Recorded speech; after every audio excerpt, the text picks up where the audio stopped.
que disfruten de este tour en un día lluvioso. No es Buenos Aires, San Juan.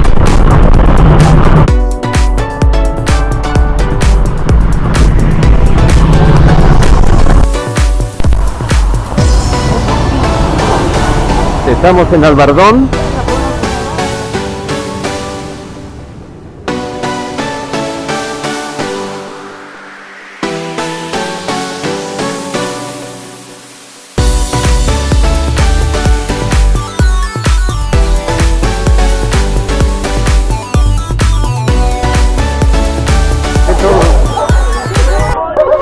Se llama Granja Tía Nora en honor a una tía abuela de mi señora, que falleció ya hace 6 años, con 94 años. Por eso se llama Tía Nora. Bueno, esta granja surgió porque solamente mi señora y yo queríamos tener una propiedad en el campo para los fines de semana. Y bueno, compramos esta finca y empezamos a trabajarla. Todo lo que tiene la granja lo hicimos, menos la casa, todo lo demás lo hicimos nosotros. ¿Cuántas hectáreas son? Son 7 hectáreas. Todos los árboles que se han plantado, todos los hemos plantado nosotros. Y todas las construcciones, la pileta de natación, bueno, todo lo que vayan a ver, se fue haciendo a lo largo de 12 años.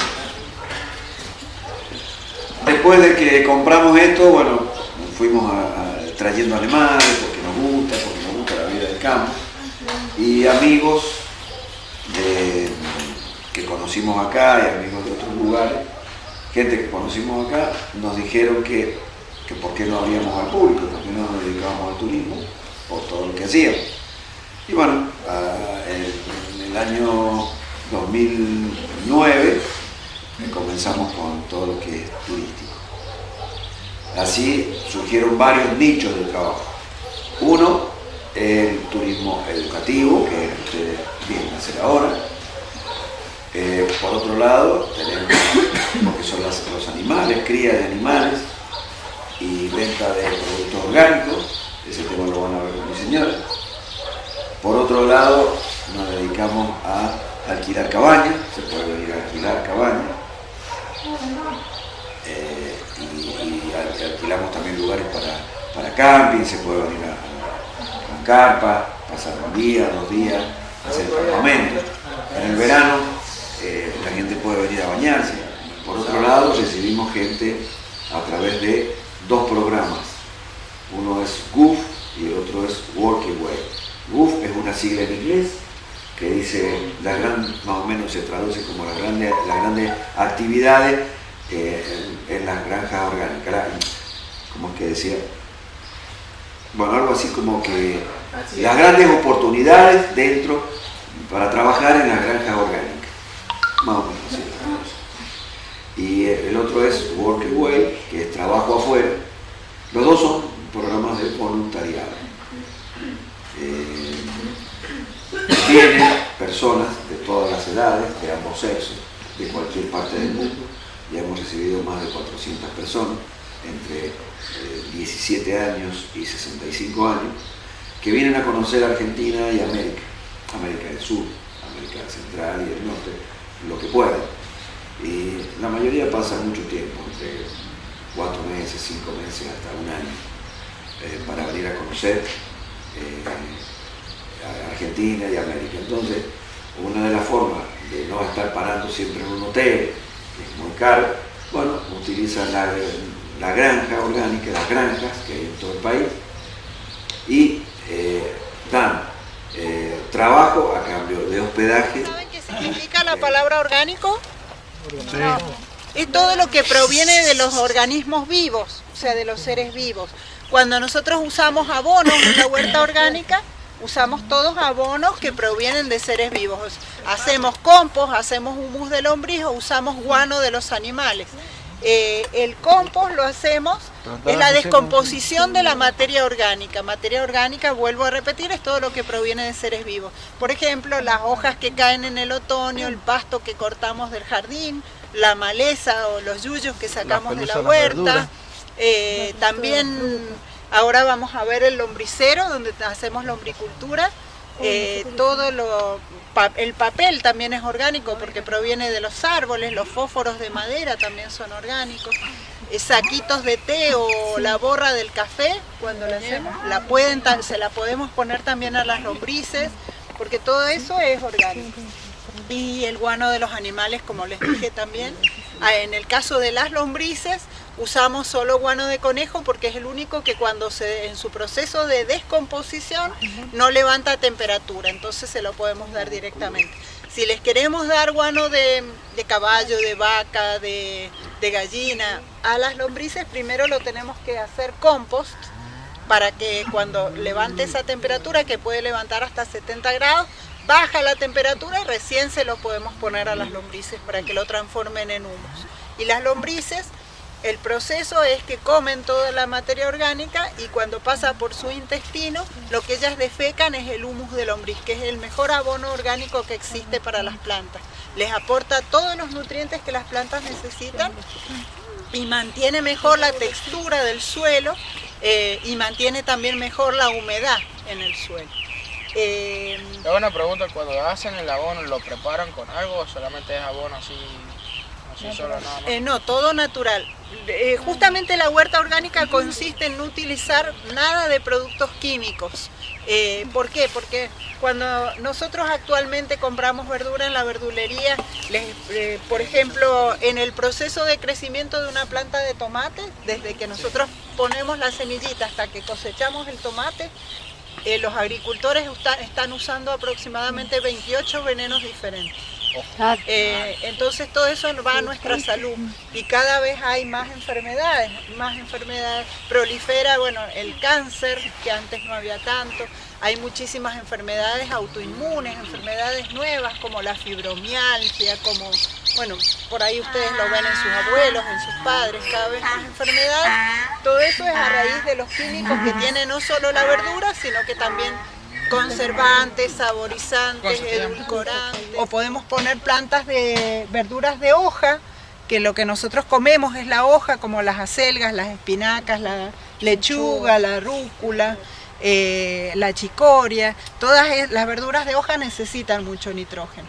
Después de poner en esa rotación verduras de hoja, o podemos asociar verduras de hoja con verduras de raíz, porque van a consumir distintos nutrientes. Las verduras de raíz necesitan más potasio. Entonces, si asociamos en un bancal, ponemos un poquito de verduras de hoja con un poquito de zanahoria, por ejemplo, o beteraba, también le podemos agregar a los costados de los bancales cebolla o puerro o ajo, que con su aroma fuerte repelen las plagas que atacan a las verduras de hoja. Y estamos teniendo en un mismo bancal diferentes especies y que consumen diferentes nutrientes, entonces no van a dejar ese suelo estéril o desertificado. Otra de las labores que se hacen en la huerta orgánica es cubrir con paja. Lo pueden ver acá.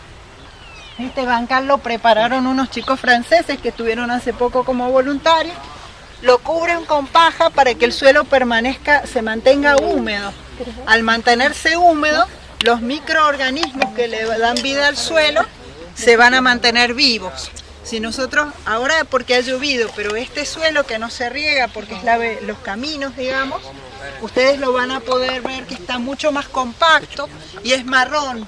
En cambio, el suelo fértil, que está lleno de microorganismos vivos, se va poniendo cada vez más negro.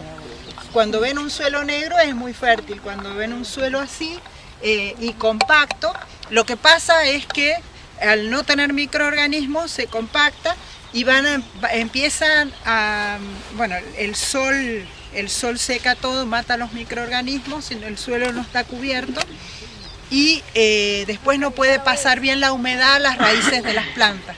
Entonces, un suelo así se vuelve esponjoso, deja que pase bien, que penetre bien la humedad a las raíces de las plantas. Y los microorganismos, que son las bacterias, los hongos y los actinomicetos, son los que trasladan los nutrientes del suelo hasta las plantas. Por eso son tan importantes. ¿Cómo trabaja la agricultura tradicional, que no es orgánica? solamente no cuida el suelo, solamente aporta nutrientes a las plantas a través de los productos químicos, pero no cuida el suelo. Y un suelo sano son plantas sanas, entonces ellos utilizan químicos tanto para fertilizar como para después curar las plagas, porque al no tener un suelo sano seguramente tienen plagas que atacan a su plantación. Entonces utilizan doblemente productos químicos y nos hacen doblemente mal. Lo principal, uno imita un bosque natural con la huerta orgánica. En un bosque natural nunca van a ver que hay una sola especie. Solamente hay bosques con una sola especie cuando es el hombre el que las ha plantado. Por ejemplo, los bosques de pinos que ponen en la Mesopotamia, los bosques de eucalipto, que no es una cosa natural y por lo tanto los ataca muchas más plagas y además ahuyentan eso que se ha hecho para madera, para producir madera. Se han talado bosques naturales y se han plantado bosques artificiales y eliminan las pasturas naturales que hay, entonces eliminan el refugio de los animales que normalmente habitaban en esos espacios. Y bueno, y ahí se produce mucho el desequilibrio. La va a comprar igual y la va a comprar con más gusto porque sabe, bueno, si acá estuvo un bichito comiéndome las hojas es porque esto no tiene ningún veneno. Ahora en otoño e invierno plantamos sobre todo las coles. La familia de las coles es repollo, coliflor, brócoli, repollito de Bruselas y nosotros tenemos una que se llama kale, que ahora está de moda, los vegetarianos la comen mucho porque tiene muchos nutrientes, mucho poder nutritivo. Todas las coles se plantan en otoño y invierno, digamos, no sufren mucho el calor, así que en verano no las plantamos. Las habas y las arvejas también se plantan solo en otoño. Y después, solo en verano, o sea, en verano solamente tomate, pimiento, berenjena y papa, que es el camote también, que son de la familia de las solanáceas. Toda la familia de las cucurbitáceas, que son los zapallos, zucchini, zapallito del tronco, o sea, todas las variedades de zapallos, el melón, la sandía, la alcayota y el pepino. Esas son las familias de las cucurbitáceas que se plantan solo en primavera-verano. El maíz se planta solo en primavera-verano. Y el poroto también. Y después las que se pueden plantar todo el año son los rabanitos, la rúcula, la lechuga, la selga, las de raíz como la zanahoria, sí, zanahoria, rabanito creo que ya les mencioné.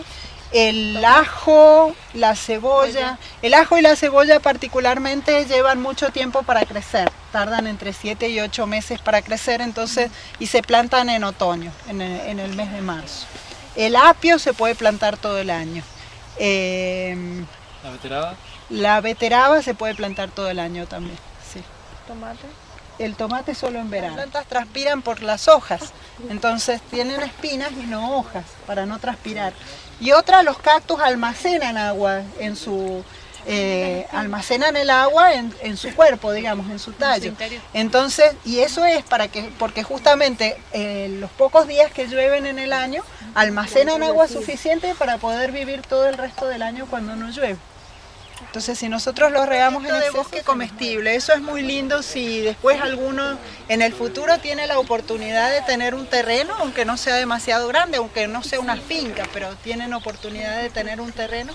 En la permacultura, nosotros seguimos técnicas de permacultura. La permacultura se define, lo pueden buscar mucho en internet, como diseño de asentamientos humanos sostenibles, cómo diseñar el hábitat donde uno quiere vivir, como para volver a la naturaleza. Construcción natural o ecológica es como construir nuestra propia casa con materiales de la zona y de manera que si esa casa un día se demuele, no deje restos, o sea, porque se construye mucho con adobe, con paja, con palos, con materiales que después se pueden biodegradar y no dejen contaminación en el lugar.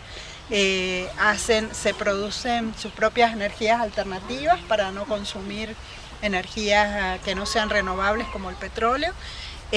Tienen huerta orgánica y bueno, el bosque comestible es un proyecto de la permacultura que es diseñar un bosque de frutales y uno le puede poner también las plantas que quiera, le puede poner medicinales, le puede poner plantas maderables, o sea, para usar como madera después como leña o como o para producir palos que uno necesite para los techos o para lo que uno quiera le puede poner al bosque, pero tiene que imitar un bosque de la naturaleza, o sea que tiene que tener mucha biodiversidad y todos los elementos que tiene un bosque, como son árboles altos, árboles de dosel medio. Los de dosel medio serían la mayor parte de los frutales que nosotros conocemos, todos los frutos de carozo como ciruela, durazno y damasco, todos los cítricos, los almendros también. Bueno, los granados se dan muy bien en San Juan, las higueras se dan muy bien en San Juan.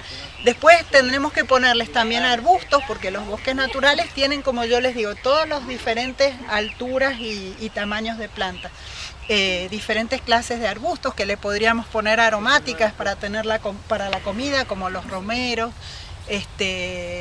albahaca en el verano.